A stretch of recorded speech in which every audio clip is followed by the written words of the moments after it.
નમસ્કાર દોસ્તો, શ્રીજી ક્લાસીસમાં તમારું સ્વાગત છે. આજે આપણે જોશું ધોરણ 8માં સેમ 2 ની અંદર જે લેટ્સ રીડ મોર ની અંદર યુનિટ 1 છે, ડોન્ટ બી સ્ટુપિડ, એના વિશે આપણે વિસ્તારથી માહિતી મેળવશું. હજુ સુધી તમે અમારી ચેનલને સબસ્ક્રાઇબ નથી કરી તેને સબસ્ક્રાઇબ કરો, અમારો વિડીયો ગમે તો એને લાઈક કરો અને તમારા મિત્રો સાથે શેર કરો. There was a lake in a forest where lived 3 big fishes. જંગલમાં એક સરોવર હતું જેમાં 3 માછલીઓ રહેતી હતી. They were called clever, lazy and stupid. તેઓના નામ ક્લેવર, લેઝી અને સ્ટુપિડ હતા. They were friends. તેઓ મિત્રો હતા. One day Clever heard some people talking by the side of the lake. એક દિવસ જે ક્લેવર છે એને બીજા લોકો પાસે સરોવરની બાજુમાં વાતો કરતા સાંભળ્યા. They were saying, તેઓ કહેતા હતા, This lake is full of good fish. શું કીધું? આ સરોવરમાં સારી જાતની માછલીઓ છે. We shall come tomorrow with a big net and catch all the fish. આપણે આવતીકાલે આવશું અને બધી માછલીઓને પકડી લઈશું. કેચ એટલે પકડવું. હવે આપણે આગળ જોઈએ બીજા પેરેગ્રાફની અંદર. ક્લેવર સેડ ટુ હિમસેલ્ફ. ક્લેવર છે એ મનમાં ને મનમાં બોલે છે, પોતાની જાત સાથે વાત કરે છે. I must tell my friend what I have heard. મેં જે સાંભળ્યું છે એ મારે મારા મિત્રને એટલે મારી બહેનપણીઓને કેવું જોશે. Our lives are in dangers. આપણું જીવન છે એ જોખમમાં છે. We must go far away from here. આપણે અહીંથી દૂર દૂર ચાલ્યા જવું જોઈએ. Will clever tell this to his friend. શું ક્લેવર છે આ વાત તેની બહેનપણીને કહેશે? હવે આપણે આગળ જોઈએ આમાં. So clever went to the lazy and stupid told them. ક્લેવર છે એ લેઝી અને સ્ટુપિડ પાસે જઈને કહે છે, My dear friends, we have to leave this lake.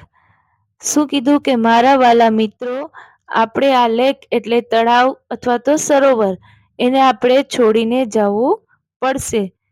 There are some bad men who are planning to catch us. We have to away quickly. શું કીધું? કેટલાક દુષ્ટ માણસ છે, બેડમેન એટલે દુષ્ટ માણસ છે, એ આપણને પકડી લેવાની યોજના કરે છે. પ્લાનિંગ ટુ કેચ અસ એટલે આપણે પકડી લેવાની યોજના કરે છે. We have to go away quickly. આપણે અહીંથી ઝડપથી ચાલ્યા જવું જોઈએ. આગળ જોઈએ તો now do you think clever friends will leave the place. કે તમને લાગે છે કે ક્લેવરની બહેનપણીઓ આ સ્થળ છોડીને જશે? હવે આપણે આગળ જોઈએ. But lazy said. પણ જે લેઝી એની મિત્ર છે એ શું કહે છે? I have lived here from long and do not want to leave this place. શું કીધું? ઘણા સમયથી અહીંયા રહું છું. ઘણા વખતથી લાંબા સમયથી અહીંયા રહું છું એટલે હું આ સ્થળ છોડીને નહીં જાઉં. Don't worry, I will be safe here.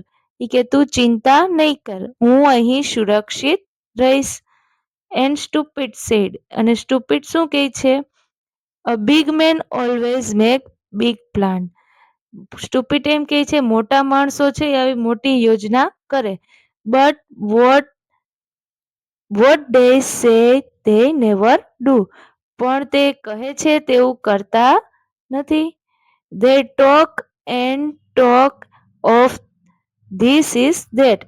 તેઓ આમ અને તેમ છે એ ખાલી વાતો જ કરે છે. But what they say they never do.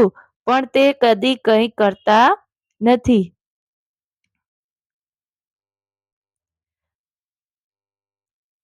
When the clever heard his friend talk in this way, he become very sad. જ્યારે ક્લેવર છે એની બહેનપણીઓની વાત આવી રીતે સાંભળી એટલે એ વેરી સેડ એટલે એ ઉદાસ થઈ ગઈ. He said, "My dear friends, I do not want to our friendship to come to an end, so let us all leave this lake as soon as possible." શું કીધું કે મારી વાલી મિત્રો, સખીઓ, આપણી મૈત્રીનો આમ અંત આવે તેમ હું ઈચ્છતી નથી. તેથી આપણે બને એટલી તકે છે અહીંયાથી સરોવર છોડીને જતું રહેવું જોઈએ. We can swim to the sea. આપણે તરીને સી એટલે દરિયો, આપણે તરીને દરિયામાં જતું રહેવું જોઈએ. We shall be safe there. આપણે ત્યાં સુરક્ષિત રહીશું. But lazy and stupid did not want to leave to lake. પણ લેઝી અને સ્ટુપિડ છે એ લેક એટલે સરોવર છોડીને જવા તૈયાર નહોતી. So clever said goodbye to them and swim away. તેથી ક્લેવર છે એમને આવજો કહ્યું અને તરતી તરતી ચાલી ગઈ. Next morning the man come with big net and caught the all fish. બીજી સવારે માણસો આવ્યા અને મોટી જાળ લઈને આવ્યા અને બધી માછલીને એક સાથે પકડી લીધી. When lazy was caught, he lay very still without movement. એટલે જે લેઝી છે એ પકડાઈ તો એ એકદમ સ્થિર રહી. વેરી સ્ટીલ વિધાઉટ મુવમેન્ટ એટલે કોઈ પણ હલચલ કર્યા વગર એ એકદમ સ્થિર રહી. He was lazy but not stupid. એ લેઝી છે, આળસુ હતી પણ મૂર્ખ નથી. He did not move at all. તે જરાય હલી જ નહીં, કઈ મુવમેન્ટ જ ના આપ્યા એટલે એલા લોકોને એમ થાય કે આ મરી ગઈ. When the men saw him, they thought him to be dead. માણસોએ તેને જોઈ ત્યારે તેમને એમ લાગ્યું કે આ તો મરી ગઈ છે. So he took him out the net and threw away on the sand. તેથી તેણે એને જારમાંથી બહાર કાઢીને રેતીમાં, સેન્ડ એટલે રેતીમાં ફેંકી દીધી. When nobody was looking at him, Lazy slipped back into water and was safe. જ્યારે કોઈની નજર ન પડે એવી રીતે લેઝી છે એ ફરીથી પાછી પાણીમાં સરકી ગઈ અને પોતે સુરક્ષિત રહી ગઈ. What would happen to stupid? હવે સ્ટુપિડનું શું થશે? When stupid was caught, he went to the trying to get out from the net. જ્યારે સ્ટુપિડ છે એ પકડાય ત્યારે ઝાડમાંથી છૂટવાનો પ્રયત્ન કરતી હતી. The man laughed and said, માણસ છે એ હસીને બોલ્યો, We will get a lot of money when we'll sell this one. માણસ છે એ હસીને બોલ્યો કે આપણે આને વેચશું ત્યારે આપણને ખૂબ પૈસા મળશે. That is the way stupid lost his life. આ રીતે સ્ટુપિડે તેની જિંદગી ગુમાવી.